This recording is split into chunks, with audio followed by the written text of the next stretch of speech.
Well, I just got the news off of the Japanese Twitter that Pokemon Unite is going to be getting a monthly membership subscription now. How do I even respond to this? I mean, I guess part of me is surprised of how far they're pushing monetization, but the other part of me is not surprised whatsoever because it's Tencent. And this is the kind of shit that they pull all the time. So I guess it was only a matter of time before they shove yet another way to milk money out of their player base yet again. Now, to be fair, I suppose I can't even say it with a straight face because it's just bullshit and I just want to use this as an excuse to lengthen the video a bit. But let's just take a look at what this premium membership subscription entails and all the things that you get. So as of right now, the price is only in yen, 1150 yen a month, which roughly calculates to a little bit less than $9 US. But knowing me, I'm just gonna raise it to 10 to be safe. So for $10 a month, let's see all the wonderful things that you get. The first thing here is a special Holoware of the month. I can bet every penny I have that it ain't gonna be any of those $40 ones. Yeah, you think they're gonna give you a $40 skin for only 1 month of subscription? Oh, yeah, that would be a hell of a discount now, wouldn't it? We can only hope. The next thing here is 2 free license trials. Alright, I'm just gonna stop it right there. Can companies please stop using the word free in situations where the item you're getting is not actually free? Fucking Pokemon Go and also the GTA Online subscription too also pulled this crap. Where the new Pokemon Go event that's coming out, you get 9 free raid passes if you pay the $15. It's not free passes if you pay $15 to get it. For this, you're paying $10 a month. So what free trials are you getting? You have to ante the $10 a month to get said trial. So where is this free coming from then? If you said 2 trials at no additional cost besides the membership subscription, okay, maybe that wording is a little bit more tolerable and fair. But no, you're flat out saying free trials after somebody already pays you. That's like the same crap with the infomercials where you get a second thing of OxyClean, but you have to pay for the shipping and handling. Still, I suppose you could test the Pokemon out before you're able to buy it, but it seems kind of silly to do that, especially if anyone's really that gung-ho about buying this membership subscription. Let's be real. They probably have all of the new Pokemon already unlocked and bought already. So that's kind of worthless if you already did do that. But if you didn't, I suppose it would be nice of them to let you try something for a month. I guess. You couldn't just give them a free Pokemon every month? For real? Like, that just seems a little bit skeevy. Oh, but speaking of skeevy, the other free thing that they're giving to you is also 2 Holoware license trials a week. Now, I do have something to say about this one. And this is more of a FOMO thing more than anything else. Or not necessarily fear of missing out. But more so like psychological manipulation again, which Tencent loves to do in their games all the time. So let's just say that one of the new things is the new $40 Lucario skin that you get to trial out for a week. I can guarantee people who haven't purchased that skin yet is going to feel so amazing when they actually get to try it out for that week. And they're going to feel like fucking garbage when that trial expires. So in the back of their mind, it's going to make them want it more and more and more now that they've already had a taste of it. It's like giving somebody a free sample of crack. Once they have a little bit of a taste, they're addicted to it and they will be coming back for more. And that's the kind of stuff that they're doing here. They're hoping that people get so attached to these trials with the Holoware that they just fork over the money to spend it for real.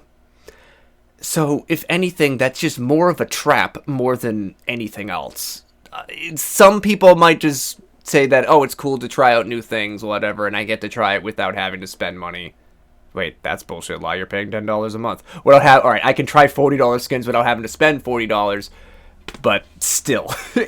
I don't know. It's just, I know for a fact that's what they're going to be doing. That all the, It's not confirmed yet. I could be jumping the gun, but knowing how Tencent works, the cheaper holoware will be the ones you get for free, or maybe they'll have exclusive ones specifically for the pass. That might be a thing too. But the trial ones are definitely going to be the super expensive ones. And I know there's another thing coming up that I haven't mentioned yet that may help with that. I'll get to it.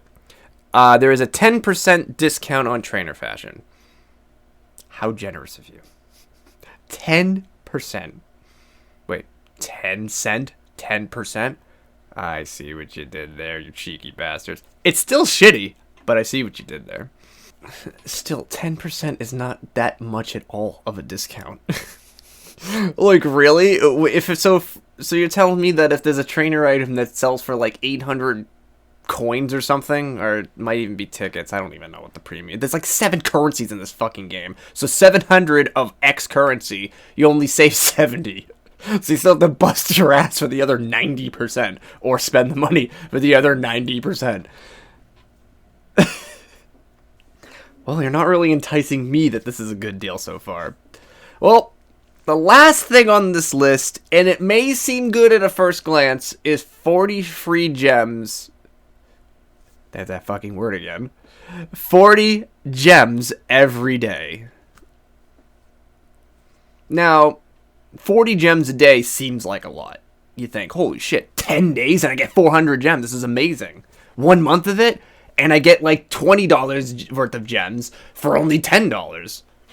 I can agree that, yes, I suppose that getting the pass here for $10, if you get 1,200 gems a month on average, unless it's February, then you're kind of let down in the down low, but whatever. So you get roughly 1,200 gems a month. So that's technically $20 worth of gems. Now, keep in mind, it's not even enough to buy most of the, like, expensive holoware, especially the $40 ones, obviously. Like, those ones that cost, like, 2,400 gems. Or is it $24.99? It might even be $24.99, which even then, it costs more than 2 full months of frickin' subscription service. Actually, technically it would cost 3 months, because...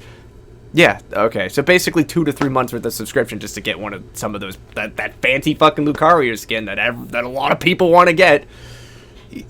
Side note, you don't even know how many people I had to talk out of buying that $40 skin. I don't know, it seems a little pathetic to me, no offense to anyone I talked to, that you were considering skipping meals to survive to purchase this skin. Addiction can really get the better of some people. I should know. I was the same way with scratch tickets, so I'm guilty of that too at one point.